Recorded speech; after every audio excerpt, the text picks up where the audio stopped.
Et bonjour à tous. Alors aujourd'hui dans cette vidéo, je vais vous présenter le DJI-md5 de chez Alinco que j'ai utilisé maintenant depuis plusieurs mois et vous dire ce que j'en pense à l'heure actuelle. À de suite. Air Force One, your left turn heading 360. Clean file as C3 approach, you put one establishing on number 1, 17 miles to the runway.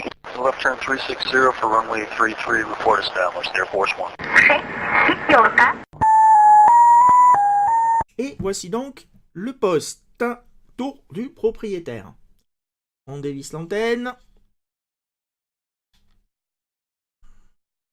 Hop. Là. Là. C'est ma. La prise sur le poste. Le rotateur pour le choix des canaux. Bouton on off. La dragonne. Type ceinture. Pour défaire la batterie, on tire la chevillette. Et là. C'est le poste à l'intérieur. Voilà, VHF, UHF, dual band. MD5 EGP. Ça, c'est la version Europe. Il y a une version américaine aussi. On remet la batterie. Alors, l'écran, assez grand. Touche de fonction à ce niveau. Clavier caoutchouc souple et doux. Bon. Le haut-parleur est en dessous. Les grilles de haut-parleurs sont là. Les grilles de haut-parleurs sont là. La prise, le petit trou pour le micro. Juste là. Sur le côté, prise micro haut-parleur. Brochage ICOM. Donc haut-parleur mono, micro mono et l'écartement donc entre les prises c'est de l'ICOM. Prise, je vais vous la rapprocher. Micro USB pour la programmation, donc vous pouvez laisser le micro branché pendant la programmation. Ah, on remet le cache. Le push to talk et deux touches de fonction programmables sur le côté. On remet l'antenne. Et maintenant, je vais vous présenter le poste en fonctionnement. Alors, première chose, avant de vous montrer le poste en fonctionnement, je vais vous le montrer au démarrage. Et c'est la première chose qui m'a perturbé sur ce poste. Bon, déjà, je vous fais la comparaison de taille avec le Aiyun HD1. Donc, à ma droite. Le concurrent, à ma gauche, l'Alinco DJI-md5. Je vais vous les allumer en même temps.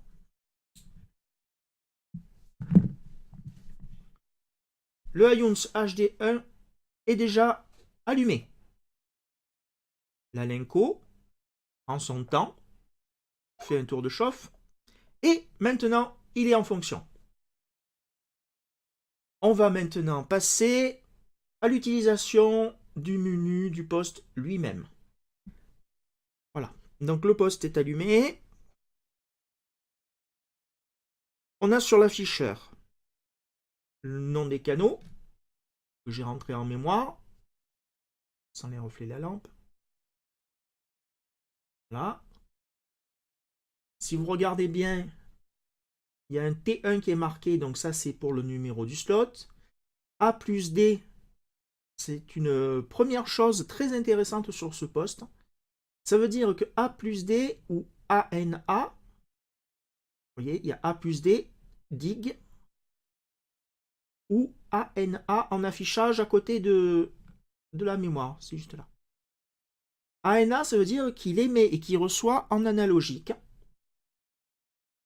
A plus D, ça veut dire qu'il émet en numérique et reçoit en analogique et numérique. Donc il détecte automatiquement si c'est une une fréquence numérique ou analogique. Et DIG, ça veut dire qu'il émet et reçoit en numérique. Juste à côté, donc vous avez le T1 ou T2 pour le slot 1 ou slot 2. Deuxième fonction qui est très intéressante et qui est la plus utile sur ce poste, c'est la fonction monitoring. J'essaye de ne pas avoir trop de reflets. Alors moi j'ai programmé sur cette touche-là. Ça vous pouvez le voir avec le menu. Par exemple, je suis sur une fréquence DMR, sur cette fréquence-là, DMR1. J'appuie une fois, Digi Monitor, ça veut dire qu'il écoute le slot 1. Puisque là, je suis sur le slot 1 programmé, donc il écoute tout ce qui se passe sur le slot 1. Et dans la configuration du monitor, je vous le montrerai par le logiciel. Vous pouvez aussi le faire par le poste, par le menu. Vous pouvez configurer s'il doit écouter tous les color codes ou pas. Moi, j'ai configuré évidemment qu'il écoute tous les color codes. Donc, si vous êtes sur une fréquence, avec le monitor, vous écoutez. Vous voyez, là, on met double slot. Donc, programmé comme ça, il écoute les deux slots et tous les color codes. Évidemment, là, c'est du PMR, DMR, il n'y a personne. Je ne peux évidemment pas vous faire écouter ce qu'il y a en DMR, bien qu'ici, c'est 99% crypté. Ça, c'est donc la fonction monitor qui est très intéressante. Je vous la montre. On va dans le menu. Comment ça se configure? Hop. Setting. C'est radio 7. On descend dans... Je descends. C'est beaucoup plus bas. C'est... Vous voyez, il y a pas mal de réglages à faire dans le poste. Même une position mort, je ne l'ai pas testé. Alors, je pense que je vous ferai une vidéo uniquement pour ça. Ce sera plus simple. Donc il y a beaucoup de choses à régler. Le bip, si on veut avoir le bip sur les touches à chaque fois. Bon, ça, moi, ça m'a énervé, donc je l'ai enlevé. Et voilà. Je ne vais pas voir là. Backlight, ça c'est pour la puissance de la lumière. On voit pas du tout la différence à la vidéo. Light time, c'est pour le temps que ça reste la lumière éclairée. Moi j'ai mis 15 secondes. Channel name, bon, ça c'est bon. Keylock, power off. X-timer, c'est l'anti-bavard par défaut. Max volume, c'est le max volume du haut-parleur. Donc vous pouvez le régler. En réglant le max volume du haut-parleur, ça vous permet d'avoir une plus grande ou moins grande plage de réglage par rapport au potentiomètre. Ça peut être utile. Ear volume, c'est la même chose, mais sur la sortie haut-parleur. Voice FTE, c'est pour l'amélioration de l'audio en numérique. Language, bon, ça c'est la langue. Exit time, c'est le temps que ça met pour sortir du menu sans avoir eu de manipulation. Intro display, on a le choix entre une image ou un texte, donc comme tous les autres postes. Main channel, sub channel. Main channel, c'est le channel qui est au-dessus. Sub channel, c'est celui qui est sur l'affichage en dessous. Sub channel, donc là moi je l'ai configuré, mais on peut l'enlever. Et là je l'enlève. Et donc il n'y a plus qu'un seul canal d'affiché. Je vais le remettre. Et il était sub-channel, voilà. Et message note, coloring, currency steps, ça c'est pour le réglage quand vous êtes en mode VFO. On peut passer en mode VFO, je vous montrerai la manipulation. Voilà, mic level, donc ça c'est le micro gain. FM radio, il y a une radio FM. Voilà. Record, c'est parce que vous pouvez enregistrer sur une mémoire interne. Je ne l'utilise pas. vous avez la fonction GPS et donc le Digital Monitor. Je vais vous montrer ça tout de suite dans la vidéo. Nous voici donc Digital Monitor. On retourne, menu, Digital Monitor on-off. Alors ça veut dire que là, puisque j'ai fait le raccourci, il est en double slot. Hop, on retourne sur le maximum. Digital Monitor CC. Ça veut dire que any ou same. Same, ça veut dire que ça écoute que le color code que vous avez programmé sur la fréquence. Bien évidemment, c'est plus utile d'utiliser any. Any, donc, il écoute tous les color codes de la fréquence du canal ou si vous êtes en mode VFO. Ça fonctionne aussi. ID, donc, any, c'est quand même basique dans le monitor, donc tous les identifiants qui passeront. Slot hold, c'est une temporisation, savoir s'il reste sur le slot. Voilà. Donc, moi, avec la programmation que j'ai faite, donc le haut-parleur, essayez de mieux vous zoomer ça, vous montrer ça. Vous voyez le haut-parleur en haut à gauche de l'écran.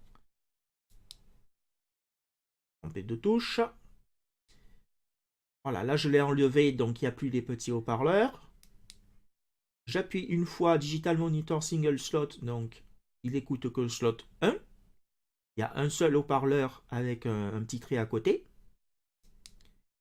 Et double slot, il y a les deux slots qui sont écoutés. Donc l'icône a changé.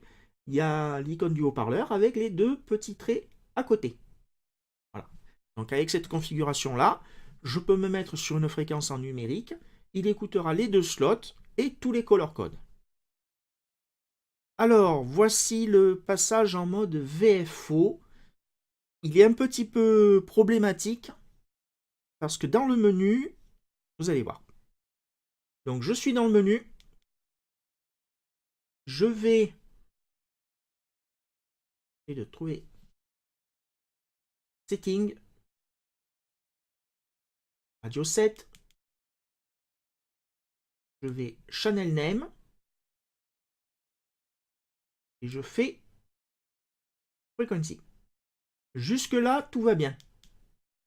Malheureusement, dans le menu, on ne peut pas passer directement via le menu. Il n'y a pas dans la liste de menus passer en mode VFO. Pour passer en mode VFO, j'ai dû programmer une touche sur le côté pour passer de mode fréquence affiché en mode VFO.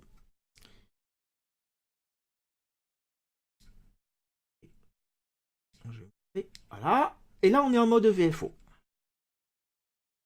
J'ai mis un pas de 6,25.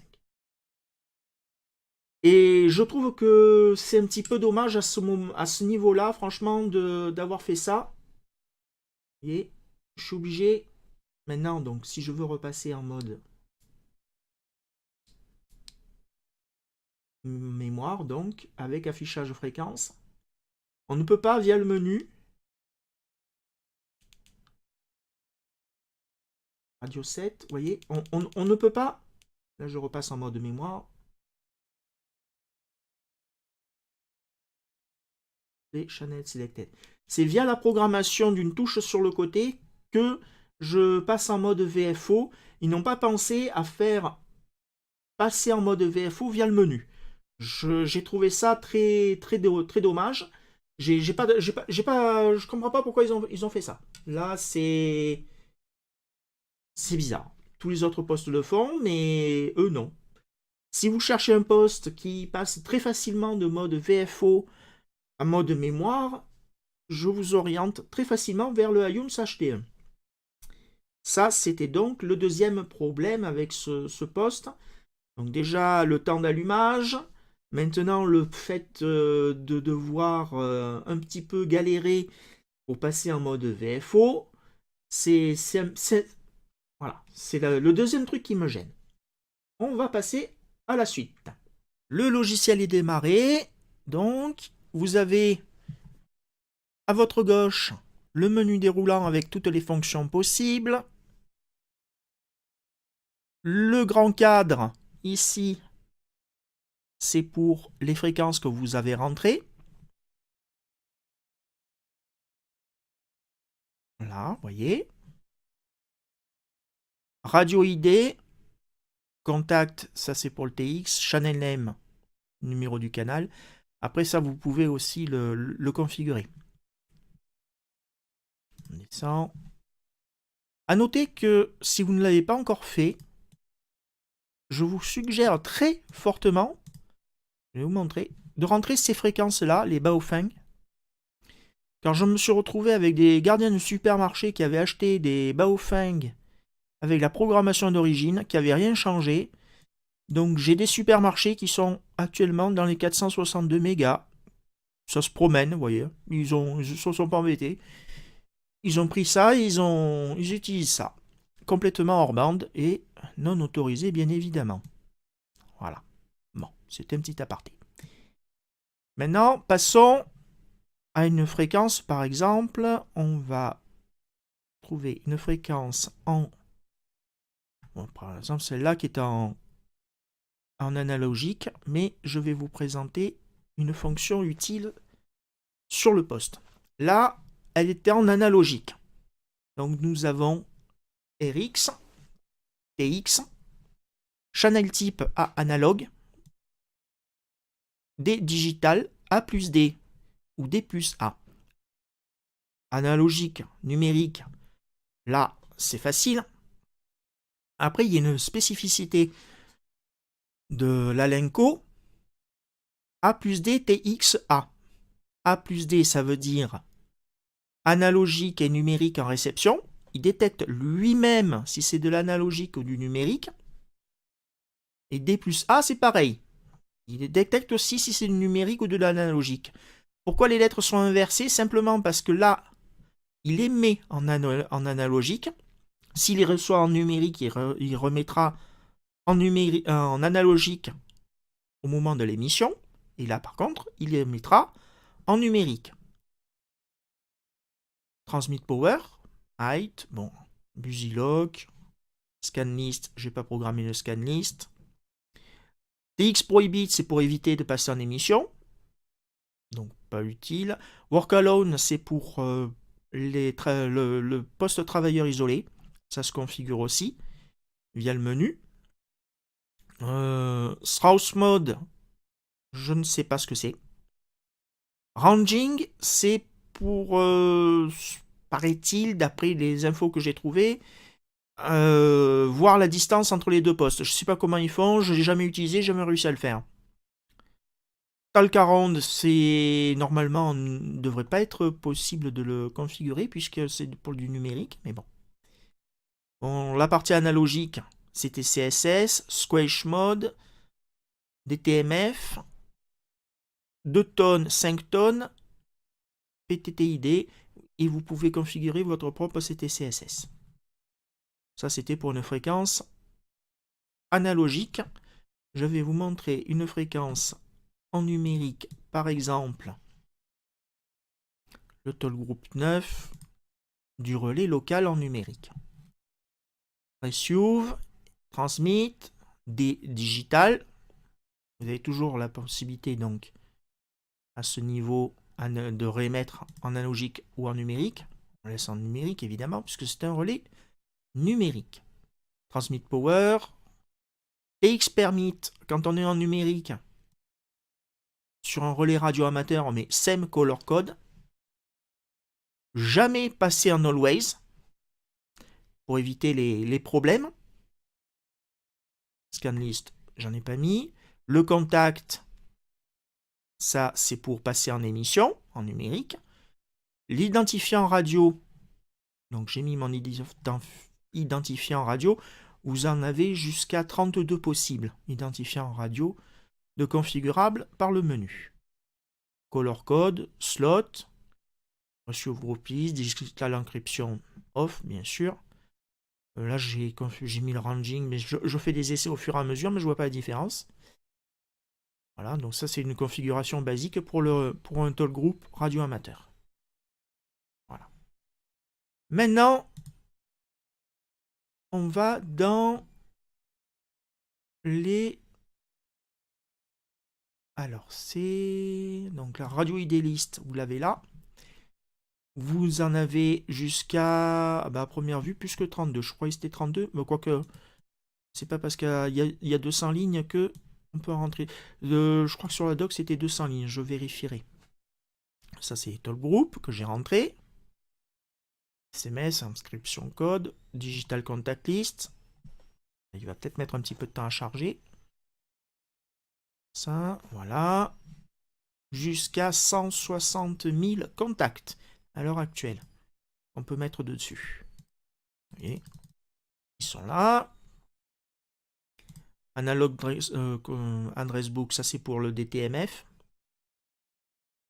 On ne s'en sert pas. Hotkey, c'est quand vous voulez configurer des touches d'accès rapide.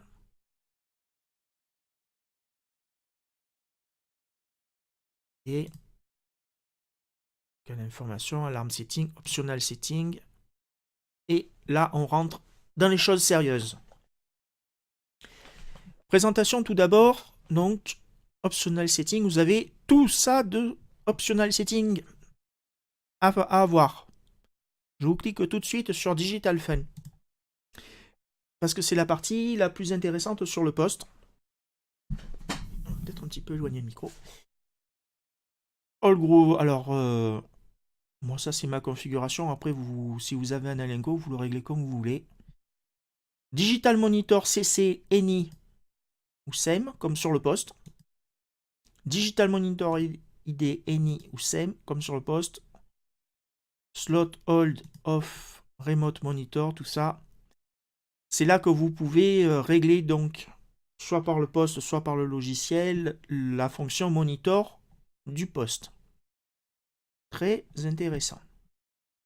Key Function, c'est pour les réglages des fonctions sur les touches latérales. C'est pour ça que moi, j'ai dû régler une de ces touches avec Digital Monitor, puisque... Non, c'était... C'était VFO Memo, voilà. C'était celle-là que j'ai dû régler, PF2 Shortkey, VFO Memo, puisque via le menu, quand on est en mode frequency, on ne peut pas passer, enfin frequency affiché, on ne passe pas en mode VFO. Donc j'ai dû faire une touche d'accès rapide. C'était un petit peu dommage. Power Save, FM, ça c'est pour les radios. Réglage du Vox.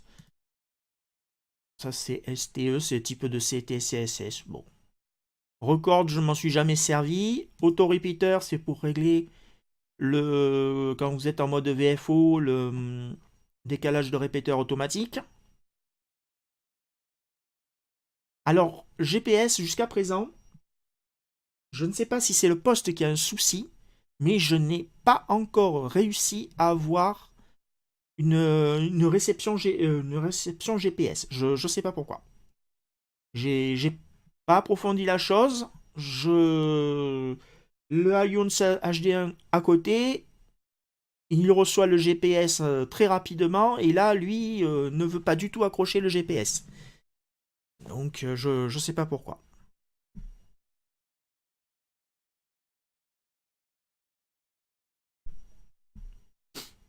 Donc, ça c'est les alertes tonnes. Une fonction aussi très utile et qui ne peut être faite par contre que par le logiciel, c'est le réglage des tonalités du poste. Je vous allume le poste, vous allez l'entendre.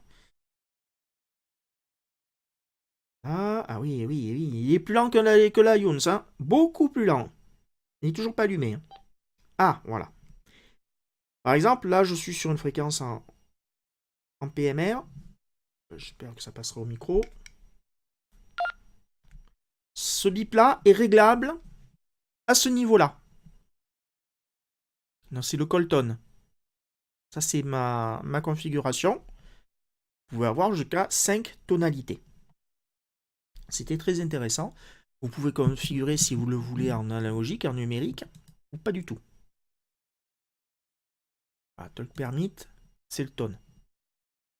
Voilà, là, c'est toutes les tonalités que vous pouvez régler avec le poste. Power on, ça, default interface.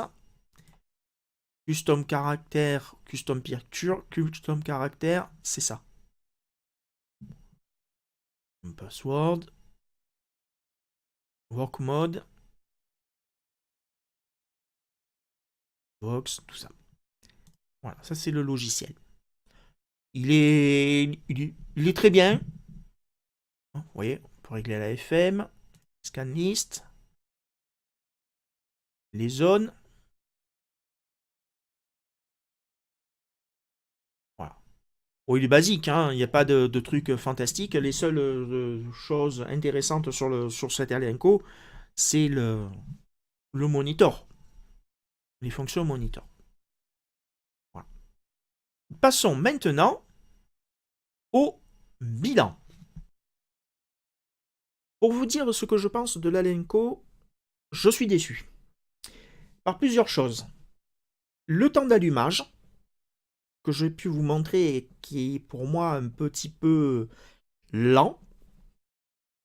Une deuxième chose, c'est le VFO qui n'est pas facilement accessible. Il faut carrément bidouiller pour y accéder. Ce n'est pas normal. Au niveau hardware, il est quasiment identique à un autre poste. Et je vais vous montrer tout de suite. C'est l'Eniton. Il est identique à l'Eniton 878. Et pourtant, il n'a pas ses fonctions. Autre problème que j'ai découvert en utilisation, c'est la batterie qui a tendance à se décharger un petit peu aléatoirement. Je commence une vidéo hier, il me restait une barre, j'avais espéré finir la vidéo, et en même pas 5 minutes, le poste s'est mis plus de batterie, quoi. Donc, voilà. Ça m'a gêné. Ça m'a un petit peu irrité quand même.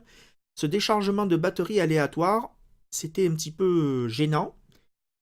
Outre le fait après que je n'arrive pas à accrocher le GPS, je ne sais pas pourquoi, alors que l'Ion, c'est juste à côté, le reçoit en quelques secondes, ça me perturbe. Et cerise sur le gâteau, si je dois aujourd'hui vous conseiller d'acheter un poste, ce sera plutôt l'Eniton AT878.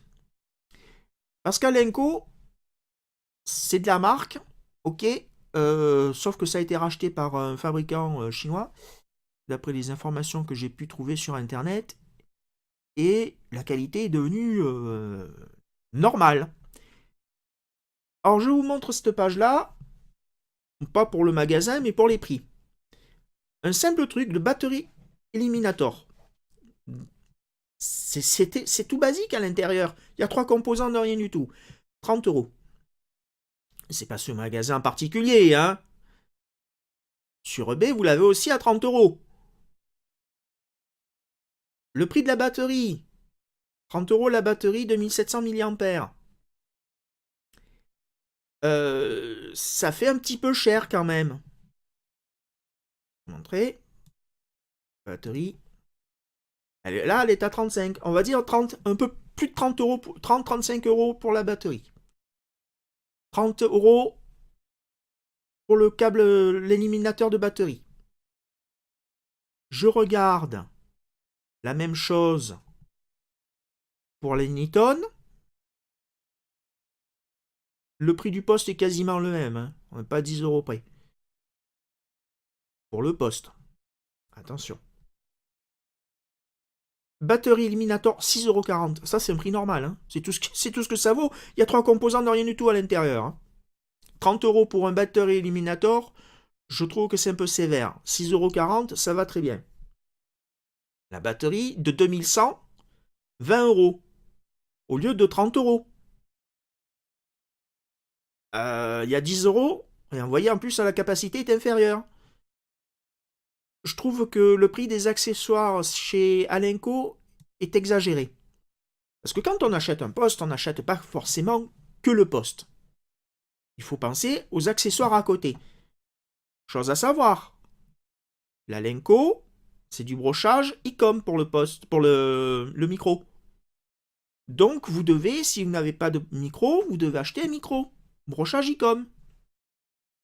Alors que l'Eniton, c'est du brochage Kenwood. C'est encore une chose qui m'a chagriné. Voilà. Pourquoi je le compare avec l'Eniton AT878, c'est que à l'intérieur, c'est un dérivé. C'est-à-dire que physiquement, ils ont changé la coque, ils ont mis une marque Alinco, mais technologiquement, c'est Eniton AT878 qui est dedans. Alors, tellement que c'est le même logiciel. Voilà. C'est mon bilan personnel, déçu par Alinco. À une époque, en tant que radio-amateur, leur poste était connu, était réputé. Mais maintenant, voilà. À l'heure d'aujourd'hui, s'il n'y a pas de mise à jour du firmware de l'Alinco, je serai encore plus que déçu.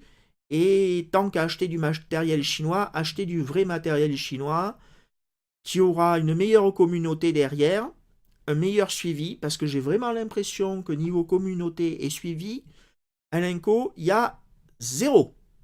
Voilà. C'était ma déception quelques mois après l'utilisation de ce poste. Voilà, c'était mon avis. Sur ce, je vous souhaite une bonne continuation en radio, une bonne journée. Faites gaffe à la neige et à une prochaine fois.